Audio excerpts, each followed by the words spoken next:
Prime Minister Modi, flagged by Chandrababu Naidu and Nitish Kumar, and as well as other top leaders of the BJP and 18 other NDA allies, elected Prime Minister Modi today as their alliance leader. And swearing in is likely on Saturday. This is going to be Modi 3.0. But, better put, Modi coalition Sarkar. The NDA has returned to power for a historic straight term at the centre, but the BJP itself has fallen short of the majority mark of 272. So a coalition government is imminent. Remember, in 2019, it was 303 just by themselves. The coalition governments are known to be a tightrope walk, and the balancing act being the key. In 73 years of India's electoral history, beginning 1951, when the first elections were held, the country has 32 years of coalition government. In contrast, it has 31 years of majoritarian government, including 10 years under Prime Minister Narendra Modi. It was in 1977 that India saw its first coalition government, right after the emergency. 11 parties, including Bharatiya Janata Sangh, predecessor of the BJP, came together to form the Janata government. The Rainbow Coalition lasted till 1979 only, and soon after that, it was Charan Singh as India's Prime Minister, but just for 23 days. 23 days. He came with Indira Gandhi's support, which was withdrawn in just 23 days. In fact, after the historic mandate of Congress in 1984, after Rajiv Gandhi's assassination, since 1989, India has been pushed into a coalition era to various degrees, including UPA 1 and UPA 2. From 2004 to 2014, the Congress-led coalition governments with Manmohan Singh as the Prime Minister. It was eventually only in 2014 that a single party, that's BJP, received a majority in the Lok Sabha after 25 long years. Since the 2014 general election, the National Democratic Alliance has been more symbol than substance, given the fact that the BJP under Prime Minister Narendra Modi enjoyed a comfortable single-party majority in both 2014 and 2019. In fact, until the formation of India bloc last year, the BJP lost many of its allies, including its oldest partners, the Shiromani Akali Dal in 2020 and the undivided Shiv Sena, the two oldest allies of the BJP, quit the NDA after the 2019 general elections that gave the BJP the power to call the shots. The Shiromani Akali Dal parted ways amid the farmers' agitation in September 2020, while the Uddhav Thackeray-led Shiv Sena broke away after a fiasco over the Maharashtra Chief Minister's post in October 2019. Prime Minister Modi does have a couple of options to borrow from Vajpayee's style, who is known as a master of coalition politics, or can take advices from Chandrababu Naidu and Nitish Kumar, who have been part of different coalitions at the centre. Just that, with 28 MPs, these are the kingmakers and can eventually emerge as possible deal breakers, as coalition-era governments are often known for. In fact, it was Atal Bihari Vajpayee who coined the term coalition dharma, which means giving due respect to coalition partners. A very interesting snippet to reflect why he is known to have aced the art of leading a coalition was when Mamata Banerjee was extremely angry with Vajpayee over shutting down of some PSUs in West Bengal. Vajpayee didn't summon Mamata Banerjee to Delhi. Instead, he walked the extra mile to meet her in Kolkata. Again, instead of meeting her at the Raj Bhavan, where he was staying, Vajpayee went to Mamata Banerjee's house to meet her mother and spent a lot of time there, with occasional references to her daughter, who he called stubborn and talented. This is something that Pawan K. Verma wrote in the article in Times of India in 2018 after Vajpayee's death. But remember, despite all the craft, he first led the government for just 13 days. Second time, over 1 year, and the third time he completed his term as a Prime Minister for all 5 years. Contrasting this, UPA under Manmohan Singh managed a full term government for 2 consecutive years. But there were challenges from the then TRS, MDMK, PDP, PMK deserting the UPA, dissent of left parties in the first tenure to Mamata Banerjee's withdrawal of support, exit of DMK, AIMIM in the second UPA tenure. There's so much to talk about.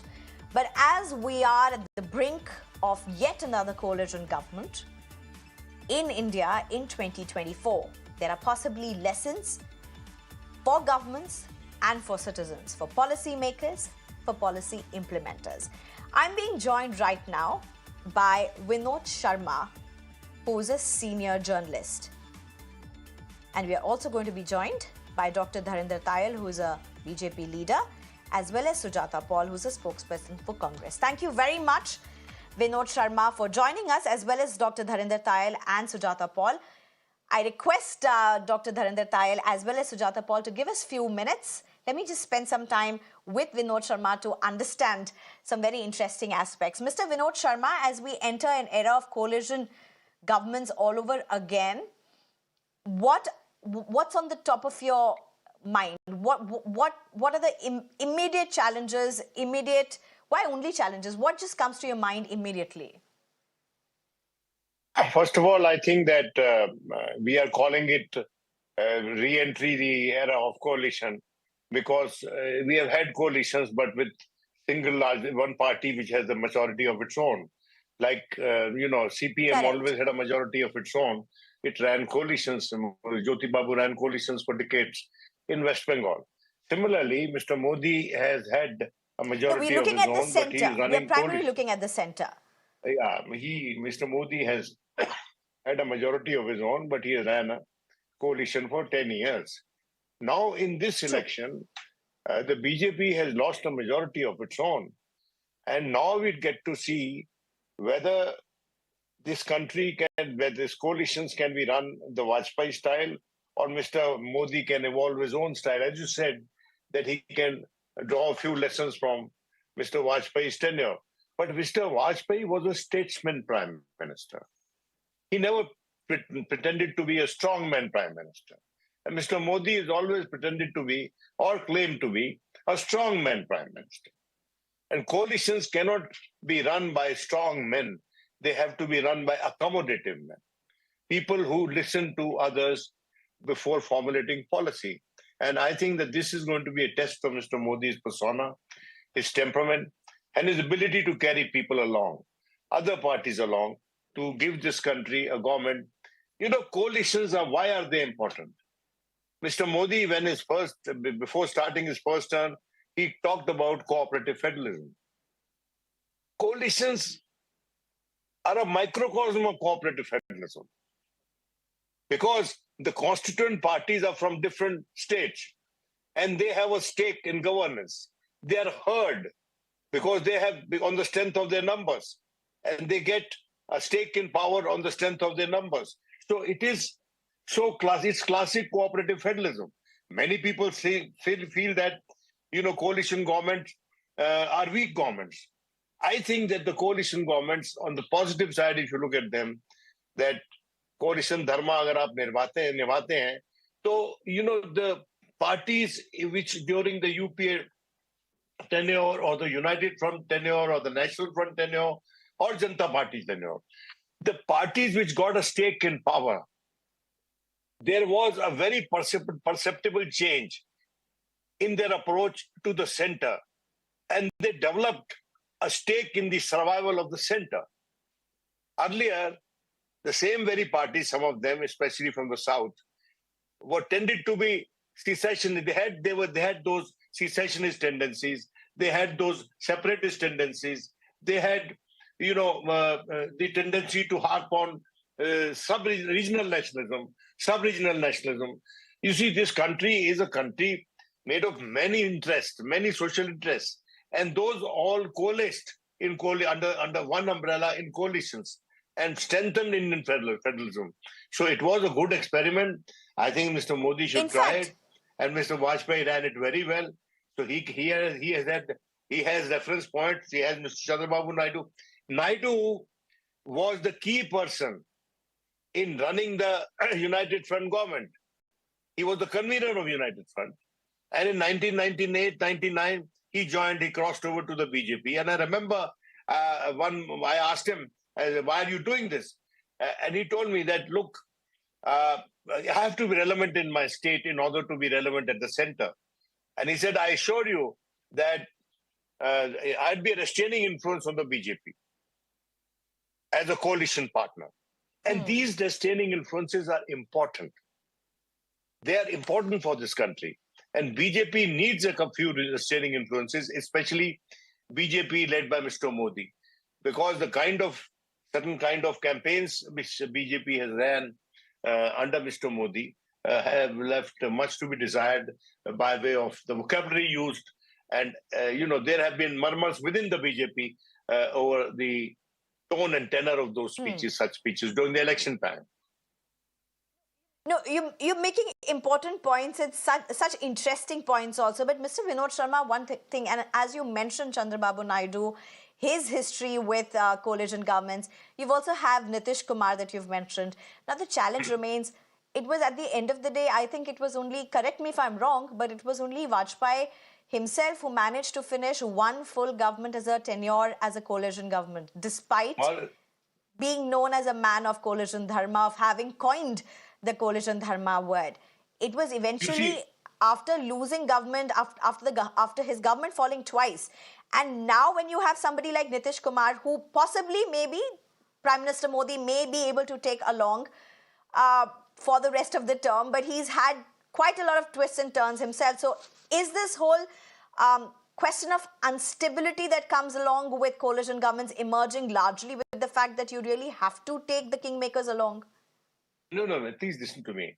Mr. Nitish Kumar has had a track record which raises questions, no doubt about it. But look at Chandrababu Naidu. In my assessment, he is the most serious political ally by way of his track record, be it with Mr. Vajpayee and be it with the United Front. He did not withdraw support from the Vajpayee government even after the 2002 Gujarat riots. He did not. And what happened was that instead of withdrawing support, he did not give a speaker in that regime after Mr. Bal Yogi's death. And then Mr. Manoj Joshi became the speaker, if you remember. So he did not give his party speaker.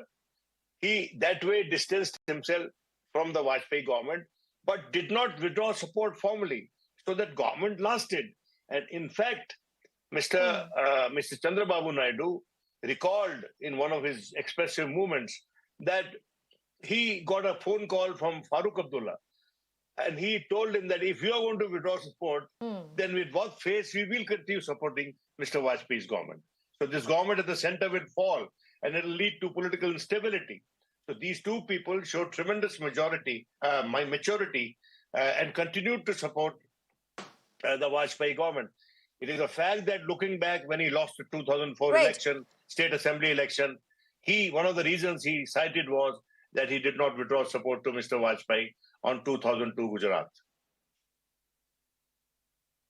All right. I mean, it's interesting that you mentioned this, but also the fact that you say it's not only about challenges. There's a lot that can be accomplished with coalition governments. And I would agree to the point, because if you look at the last 10 years of Prime Minister Modi, there are a lot of people who would say that there have been some very strong decisions that have been taken. There are some strong administrative and governance decisions that have been taken. Many have argued that that's because the government has been able to take the decision single-handedly. But if you look at the past, whether it was under Manmohan Singh or whether it was just the liberalization of the Indian economy, opening up of the Indian economy for that matter, some very, very critical decisions under the Manmohan Singh government as well, whether it was also about the nuclear tests that were done.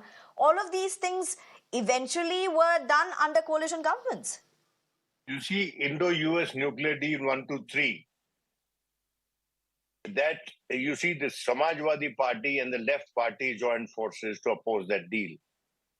And later, the Samajwadi Party had a rethink, and they helped in the survival of the Manmohan Singh government in a no confidence vote in the Lok Sabha.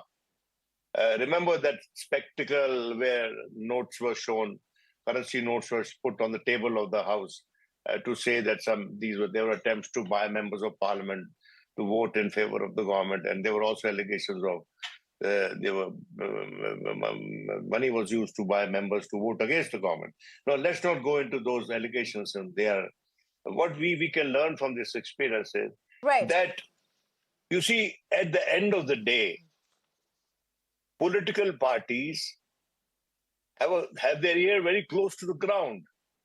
They withdraw, they topple governments only when they feel a certain policy decision is not working well with the people. And that is where the problem arises. Problem also arises when the party that is the core of the coalition tries to ignore the advice of its allies. And that happens when the party at the core of the coalition are you then saying has a majority of its own. More often than not is actually a way to enforce accountability? Is that what you're trying to establish? No, what I'm saying is that these are checks and balances in a federal polity. Please understand, once Mani Shankar Iyer, when he was petroleum minister and was under attack by the left, he went on record to state that I actually am benefited by these interventions by the left because they help me improve policy. Now, if you look at, you see, there is a creative way of looking at it. So what I'm saying is that if you put two heads together, you are better off, aren't you? Well, if that's what Mani Shankar Iyer is saying, you have Montek Singh Ahluwalia, who famously said, I think he said something to the tune of coalitions which force weak reforms. You may remember it better, but I think it was something to that tune where he meant that it's often a very strong will for a weaker reforms. There are opinions and opinions, but I personally feel, and India has had a positive aspect to coalition governments, and that is that you give a sense of involvement, sense of belonging to political parties by giving them stake in power and by lending them an attentive ear when it comes to the problems relating to their state. So you are running an inclusive government, Okay, and that true. Vinod Sharma, thank you very much for joining us, for giving some great insights. I'm sure many of our viewers would be very intrigued by whatever you have mentioned, and of course, just glimpses of what lies ahead for India as well. Thank you very much, Vinod Sharma, for joining us. I'm right now being joined again by Dr. Dharinder Tayal as well as Sujata Paul. Thank you both of you for your patience. I'm sure you both also found it interesting to hear Mr. Vinod Sharma, but let's just get to business. It's a new government in a matter of few days. It's going to be most likely Prime Minister Modi or Narendra Modi as the Prime Minister, if that's the right way to go about it. And you're going to have a coalition with 28 MPs, possibly kingmakers as Chandrababu Naidu and Nitish Kumar are being seen as. Let me come to you first, Dr. Dharinder Tayal.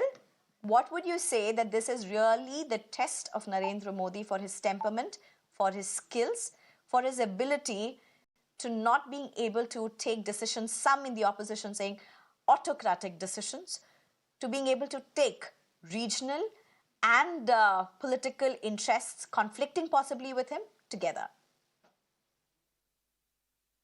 It is quite interesting because we're talking about a person who has taken decisions and who has delivered Article 370, who has delivered Ram Mandir, all of which were supposed to be fantasy. As far as the opposition was concerned, तारीख नहीं बताएंगे, 370 जाएगा तो खून की नदियां बह जाएंगी. I mean, those were toughies. And as Mr. Vinod Sharma just said, he's been running a coalition government. So somebody who's delivered surgical strikes, somebody who's taken the tough decisions, who knows how to do those things, but there's there's a big difference in the coalition government that may be emerging, Dr. Dharinder Tayal. I'm sure you cannot compare the coalition government that's going to come in place now to possibly what an NDA government was earlier as a pre-alliance bid, of course. but something that even in the last year came up as a press conference by the BJP saying that we are an NDA government with so-and-so allies. You must not forget two of your oldest allies left the BJP soon after 2019 victory, the NDA victory. So you definitely can't look at the government that's going to be formed now to what has been in power for the last 2 terms. No, Or can you? Completely agree with you. In fact, that is what I said, that these are different. Undoubtedly, they are different from each other. But what I said, that somebody, what seemed to be unsurmountable problem, somebody who's delivered there, this is possibly very small to deliver this, to carry people along. I mean, somebody who's carrying along somebody who's got his party 240 seats, obviously he's carried the people of the country with him. So to carry those also is not going to be difficult. But what is very comic today is the statement which Mr. Kharge has made. Now, here we're talking about a party which has got 99 seats and talking about a party which has got 240. And the statement is that Mr. Modi, by forming the government, is trying to subvert the will of the people. And we will take appropriate steps at the appropriate time to realize the people's desire to not be ruled by the BJP government. Now, where does this come from? I mean, the people have given their mandate. The mandate is there for the NDA and for the BJP. And somebody who's got 99 seats is saying, no, we've got the mandate. Mr. Modi has not. So, at the same time, let me get to Sujata at this point. Sujata, okay. Small point I want to make. Okay, let me get it, Sujata. I get back to you. I've given you a lot of time. Let me just get Sujata in.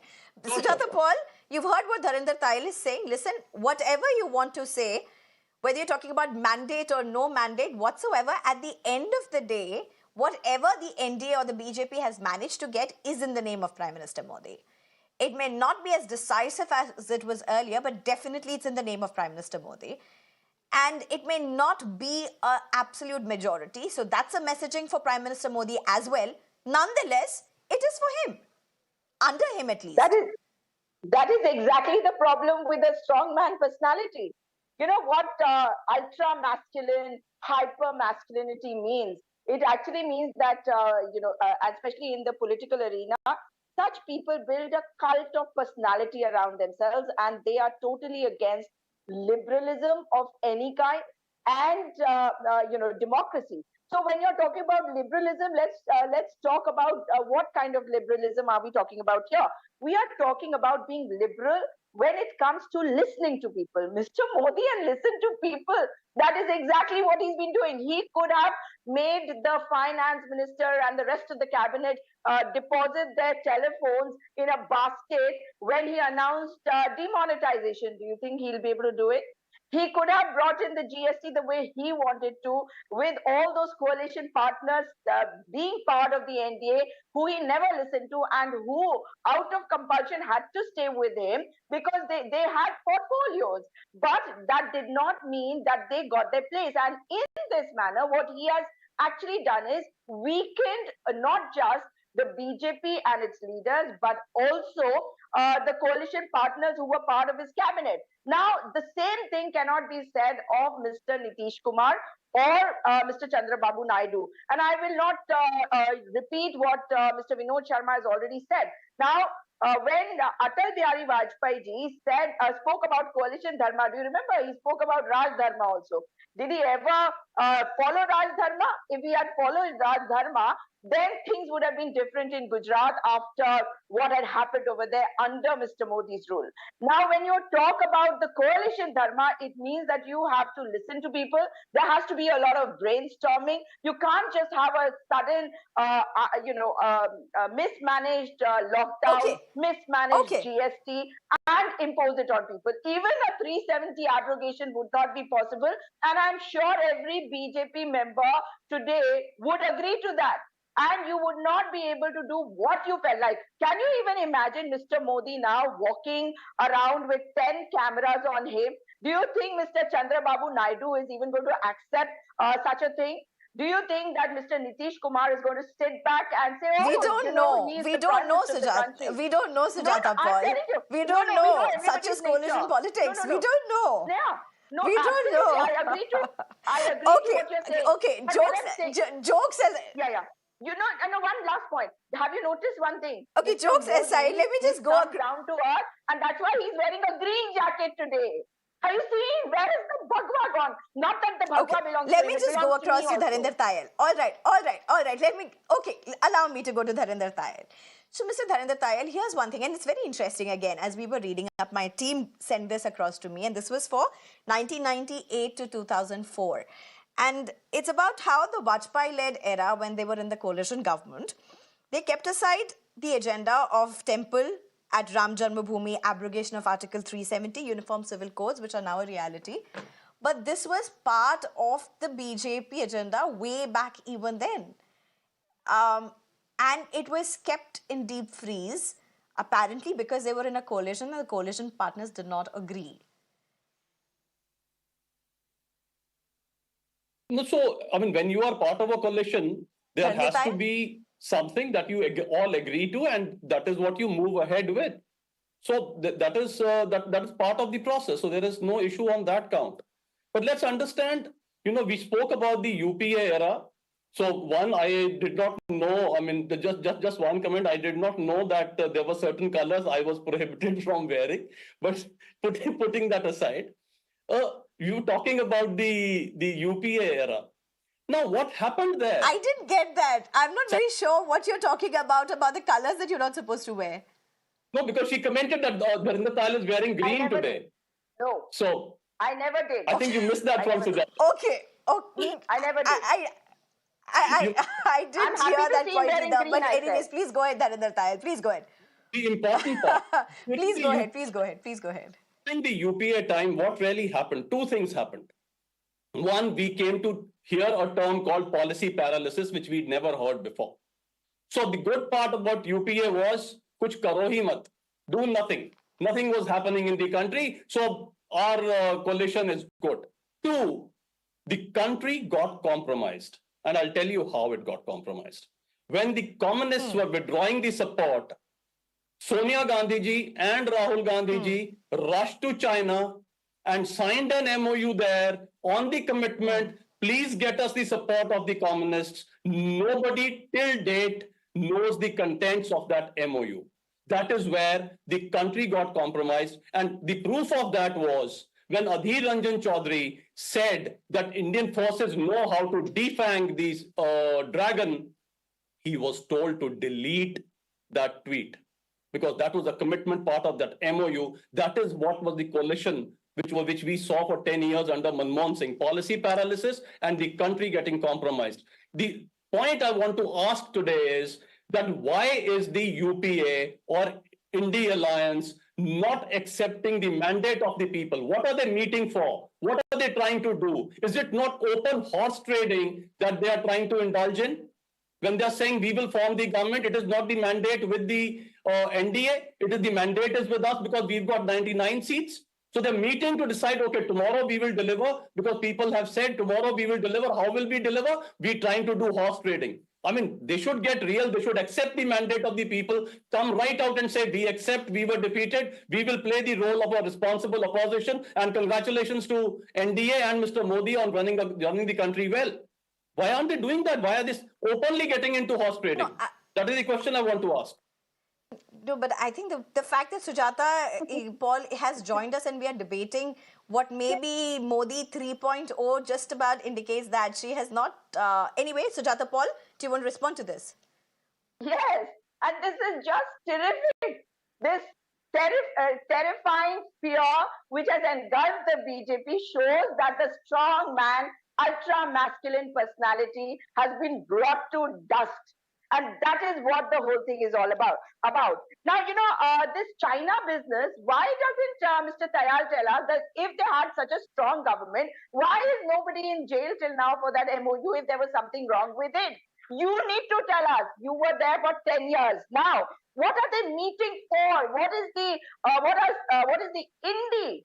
No, it is the India Alliance. Have some shame. This is your country too. It might be a different alliance, but it is the India alliance that you're talking about. Otherwise, I'll be talking about ND alliance. So they should be worried about the RSS and their allies, because the RSS is not probably approving of what they are doing, and their allies is who they are not confident about. Who is talking about horse trading? Mr. Modi is this ultra-masculine person who you think is going to lead this coalition. He won't be able to if he's not confident about his people. And I presume that you're speaking on behalf of the BJP, so you're talking about this government. But tell me, how is Mr. Modi going to run a coalition government with a person like Mr. Chandrababu Naidu, who has promised 4% Muslim reservation, whereas you during your campaign have been saying that there will be no reservation according to religion, which of course our constitution does not allow.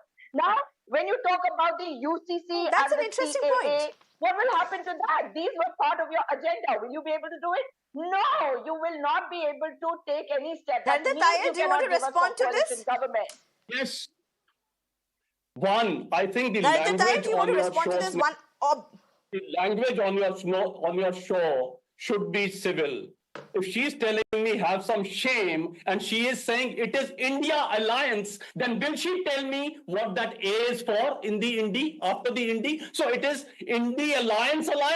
Come on. So let us not use impolite words like have some shame. If you don't have the knowledge, that is fine. Nobody minds that. But please let us keep the language civil. That is one. ND alliance.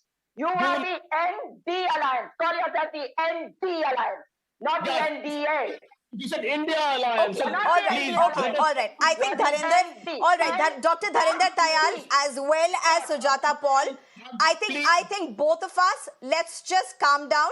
Let's just converse. Let's just have conversations, because I think one thing our show really believes in, that politicians can converse, they can have conversations, and so can anchors and journalists. So I think all of us should be on the same page on that, despite our very strong different opinions. Dharinder Tayal, you may please go ahead. Yeah. So the point is that it is all in the realm of the future, where she's saying he is ultra-masculine, he will not be able to do it, it will not happen, how will it happen? We don't have to answer that to you. The people feel it can be done. The people have spoken, the people have said, yes, you can do it, you are together, we are voting you into power. Now, who is Sujata Paul to doubt You've responded to that, but it's interesting. No, you've responded to that, and I take that, Paul, obviously, because you have to respond to that, so fair enough. But there's also another point.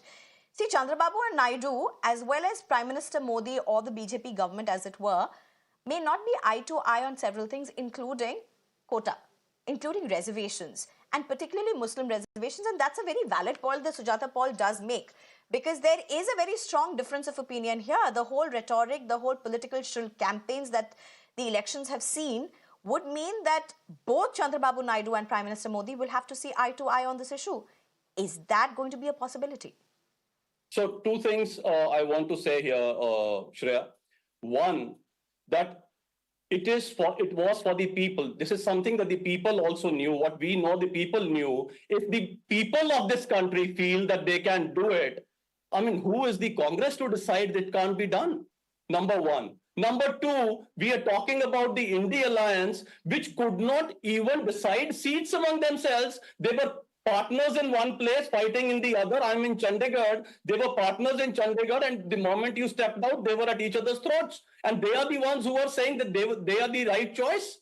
Come on. So somebody who could not even do seat adjustments are going to tell us how the government is going to run. What kind of comic comments are these? One fails to understand.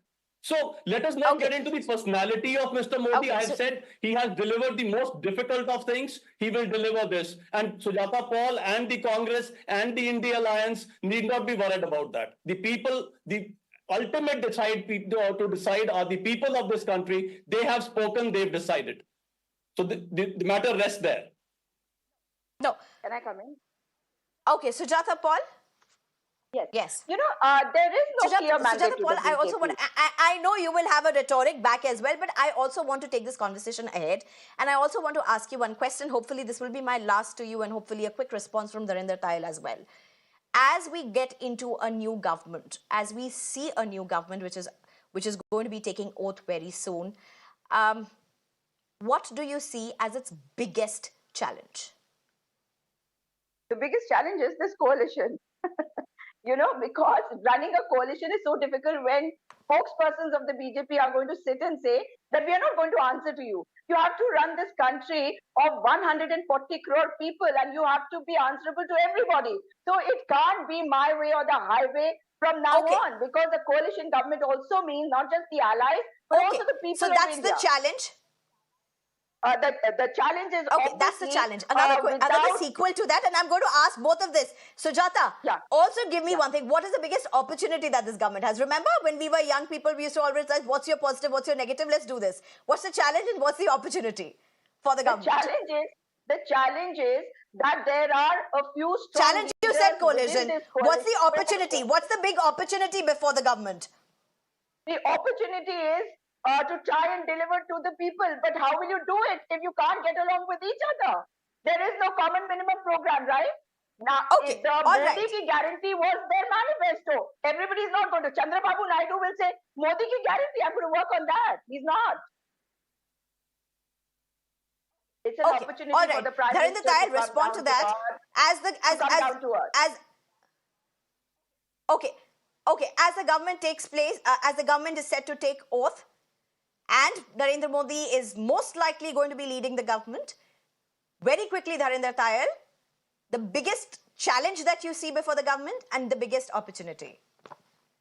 Firstly, the biggest opportunity is that the NDA is all together, and together they will deliver what needs to be delivered. And Modi ji had already said that what has happened and big ticket decisions, big ticket changes have happened, but he said this was the trailer, the real picture is coming. So that is the opportunity to make this country economy number 3, where it has already reached number 5 and from the fragile economy that Sujata Paul and the challenge. And the challenge, I think, is going to be to do this while laughing, over the comedy that Kharge and company are going to be delivering. So I think that is going to be the challenge, whether to laugh or to do the job. So I think that is going to be a big challenge. With a tragic comedy in place in the form of Mr. Modi and his allies. All right. Okay. So here it is. We are on the cusp of a new government. And as clear as the mandate seems for the BJP-led NDA government, as it were, it's also a very strong mandate for the opposition to be in opposition and be a strong opposition. So hoping a great democracy and a great democratic journey ahead for India, and all the best to both of you. Thank you very much for joining us.